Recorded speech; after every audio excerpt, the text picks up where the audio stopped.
Good morning, friends. Today, let us discuss chapter 7 Appa-Mam, written by Padma Hajmadi. The chapter is obviously this lesson meant for 11th class.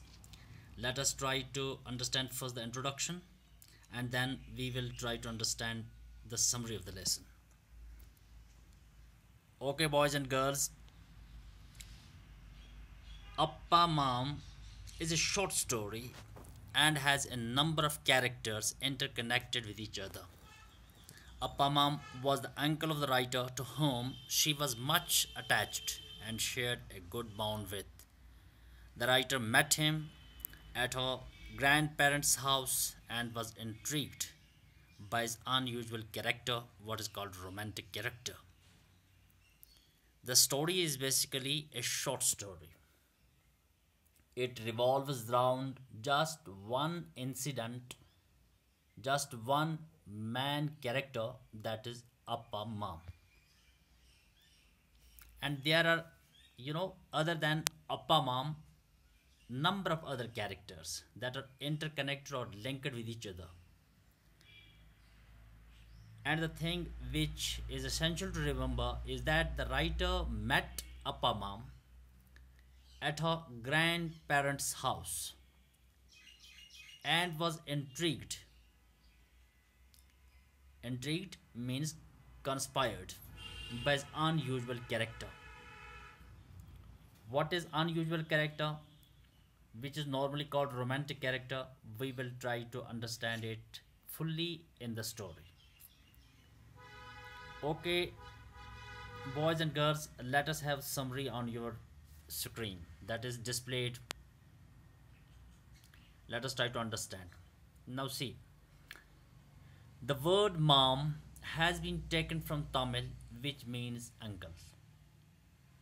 In Tamil, we say mom, that is understood as uncle. This is a humorous story that deals with a man who claims to be a sannyasi, although he enjoys his living. Now, friends, first of all, you have to understand the word sannyasi. Sannyasi is that type of person who renounces the worldly pleasures and is considered to be a religious person. Now, in this particular story, the interesting thing you have to understand, this Appa-Mam is basically the story in itself is a humor story, but Appa-Mam, the role of Appa-Mam in the story, we find it there are a lot of comic touches. We find it a humorous character, and because of his humorous character, we understand he says himself, he claims himself to be a sannyasi. Although what happens, he enjoys his living. He is living a very happy life. Sannyasi people don't enjoy life. They are renouncing the worldly pleasures. But he is enjoying all types of pleasures. Later he turns out to be a cheat. And in the story we understand, in a number of times, we understand that he is considered to be a cheat. He turns out to be a cheat. Now, what type of cheating he is doing, we will see a little later in the summary. Appa-Mam is an uncle to the younger members, and the elders called him Appa. For younger members, he is considered to be Appa-Mam, and if you talk of elders, they called him Appa. Apart from his epithets, epithet, simply a word that is highlighted on your screen, is basically a term used to characterize a person. Whenever you say epithet, what is epithet? Epithet is simply a term used to characterize a person, but here you can understand it is considered to be an abusive or contemptuous words or phrases that are referred here as epithet. Apart from his epithet, what he was, he is labeled as shameless rascal. Appa-Mam is considered to be shameless rascal. Oh, he is considered to be very bold rascal and old burnt phrase. Otherwise, both the words have very negative connotation. But what happens, when you are using these words against Appa-Mam, however, he takes these epithets as titles or decorations. He did not get emotional. He did not get worried, or he did not become angry. He takes these epithets as titles or decorations. Right? He considers them as decorations and titles. That is very important to understand. The character of Appa-Mam. What type of person he is. He is considered to be a romantic character in the story. But here, when you say shameless rascal, or you are using the word old burnt face for Appa-Mam, he did not become angry. He did not become aggravated. He takes it very casual. The narrator met Appa-Mam for the first time at her grandparents' home. At her grandparents' home. He was seated in the grandfather's chair wearing his dhoti and smoking his bidi, and was busy reading a newspaper.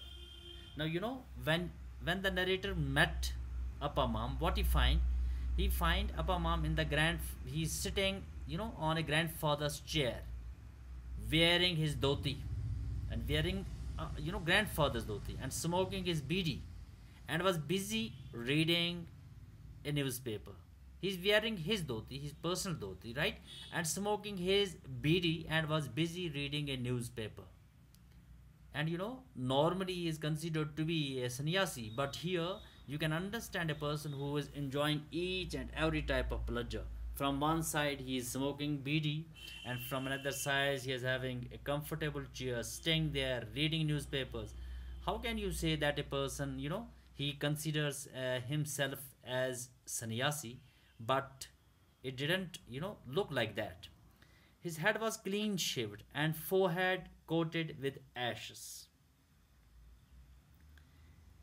His head was clean shaved and forehead coated with ashes, as if people will call him a sannyasi. He made tall claims about having renounced his desire for worldly possessions, about his ascetic life and long spells of meditation, and his belief in having no possession. Now, very interesting to understand. Readers, first of all, you have to understand the word ascetic. What is the word ascetic? Ascetic is simply a person, one who is devoted to practice of self-denial, either through seclusion or abstinence. Or normally you can say a person who is a self-disciplined person, who has taken some sort of religious vow to renounce worldly pleasures. He is considered to be ascetic. Now again see this particular line. He made tall claims about having renounced his desire for worldly possessions. Now he is having, from one side he is having very long, tall, claims. What he says, that I have renounced the worldly possessions, each and everything. With what type of wealth you are keeping, or anything that he says that he has renounced it, and he has taken some sort of what is called ascetic vow, or you say about his ascetic life, something, and long spells of meditation. And that is true, he goes for very long spells of meditation, and his belief in having no possessions. And then what he claims, that he doesn't have any possessions. In other words, what he made himself? He made himself that he is a sannyasi, and he is purifying his soul. He is involved in a stage of what is called purgation. His nephews teased him for his faked sannyasihood, like pretending to adjust his hollow. Hollow is simply, it is considered to be a crown. That is considered to be hollow. Now, if you talk of nephews, they are teasing him. Why they are teasing him? For his faked sannyasihood, they understand that he is not a sannyasi. He claims, but he is not a sannyasi. Like pretending to adjust his hollow, and sometimes they are, adjusting his hollow. They are adjusting it in the right direction, but they are pretending, but otherwise they are adjusting it here and there, right? It didn't look like good. And what what is important to understand is, they are making fun of Appa-Mam. He took all the insinuations like a good sport and enjoyed the jokes cracked on him as much as those who cracked the jokes enjoyed them. Now, here you have a word insinuations. Insinuation is simply the act of gaining favor. The act you are trying to gain favor, that is considered to be insinuation. Or you are trying to gain some sort of influence by gentle means, by gentle pushes. He took all the insinuations like a good sport. He considered himself a good sports person, but didn't look like that, and enjoyed the jokes cracked on him. And the children and the nephews and other people, they are basically cracking jokes on Appa-Mam, and what he is doing, he is enjoying them. He's enjoying them. He's taking all types of insinuations like a good sport and enjoying the jokes cracked on him as much as those who cracked the jokes enjoyed them. And they are enjoying from another side. If you talk of children and other people, they are enjoying it, but Appa-Mam himself is also enjoying those jokes which are very pathetic, or you can say harmful jokes for Appa-Mam. But even then, he didn't have any problem with those jokes. One of his nightmares had become the part of family legend, and he is often involved in nightmares. Nightmares, you can easily understand, fearful dreams that comes during the night. That is considered to be nightmares. You have very fearful dreams, and that comes usually during the night, and that are considered to be nightmares. One of his nightmares had become the part of family legend. Once he returned after 3 years at night. The boys were away at college, and the writer's grandparents had gone to bed early. Suddenly, a dark figure appeared at the gate. Right now, boys were at the college. Grandparents had already gone to bed early. Right. Suddenly, a dark figure appeared at the gate, and we are finding a dark figure appeared at the gate, calling what he's calling. Premavati, Premavati, Premavati, Premavati. Actually, he had returned and brought back 25 rupees he had taken from the grandfather's desk, which made the uncles decide that this virtuous act had brought on the nightmare. Now, uncles understand that it is because he has, taken first 25 rupees and is considered to be thief, and then he is returning them back. When he is returning them back, it is considered to be virtuous act, and because of this virtuous act, it had brought somehow what is called nightmares on Appa-Mam. Later, grandfather woke up at the midnight, finding Appa-Mam shouting some nonsense and dancing like a dervish around his bed. Now, late night, what happened? Grandfather woke up. Why woke up? Because he finds some shouting is going on during the midnight, and somebody is shouting some nonsense, and a person is dancing like a dervish. He's dancing like a dervish around his bed, and that is obviously what is called Appa-Mam. Appa-Mam is doing that type of activity. He's dancing during the night hours, and and he is shouting some nonsense things here and there. Grandfather stopped him. He stopped him with the first he stopped him by saying, "Stop this, Appa-Mam." But Appa-Mam didn't stop. Then he used some sort of stick, in order to stop him. And he felt astonished, and he is surprised to see that he had been sleeping all the time. That Appa-Mam is not awake. He had been sleeping all the time. And he is doing this type of activity. He is dancing around the bed and he is shouting, Otherwise, he is sleeping. One day, to the utter surprise of grandfather, Appa-Mam's disciples paid a visit as they wanted a darshan and blessing, for he had been practicing meditation for years near a North Indian village. Now,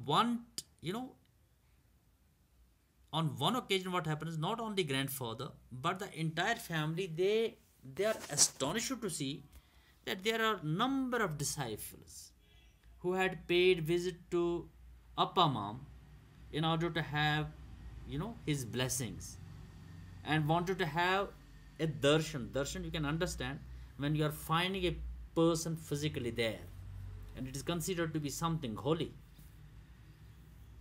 They are there in order to have darshan and blessings from Appa-Mam. Everybody made a critical remark. When the people in the family find that there are a number of disciples that are, there in order to have darshan and blessings of Appa-Mam, everybody made a critical remark. They hardly mattered to Appa-Mam, because they know Appa-Mam is a cheat, he's a fake person, he's not a sannyasi at all. That's why they are making critical remarks regarding him. They are considering him a thief. They are considering a character which is a romantic character. He is doing those type of activities which normally does not, sannyasi does not do that. He gave a damn to everything, finished his breakfast, sat cross-legged under the neem tree, and attended his devotee one by one. Now here he is trying to display himself a pure sannyasi, a perjured sannyasi. This surprised the whole family, who had never thought that Appa-Mam could give blessing to others, proving himself to be real sannyasi. And because of this act, the entire family surprised, who had never thought, because it is beyond their imagination that Appa-Mam could give blessing to anybody, proving himself that he is a real sannyasi. 2 days later, the earrings of the writer's aunt were missing. 2 days later, what you find? The earrings of the writer's aunt were missing, as was Appa-Mam. Both are missing. Earrings are not there, and Appa-Mam himself has left the house. Appa-Mam's disappearance once again jolted the writer's opinion of him. Now this gives an abrupt push to the writer's opinion, because writer sometimes understands that he is a real sannyasi. But what happens when again you are find something is missing from the home, and Appa-Mam is also missing from the home? He had basically taken the things. How you can understand that he is considered to be a real sannyasi? That's why there's a lot of humor that's involved in the lesson. You have number of episodes in the lesson where you will find that he is doing those activities which are very uncommon and unusual. That's why he is considered to be a romantic character. I'm leaving you here. We'll meet you in the next lesson. Till then,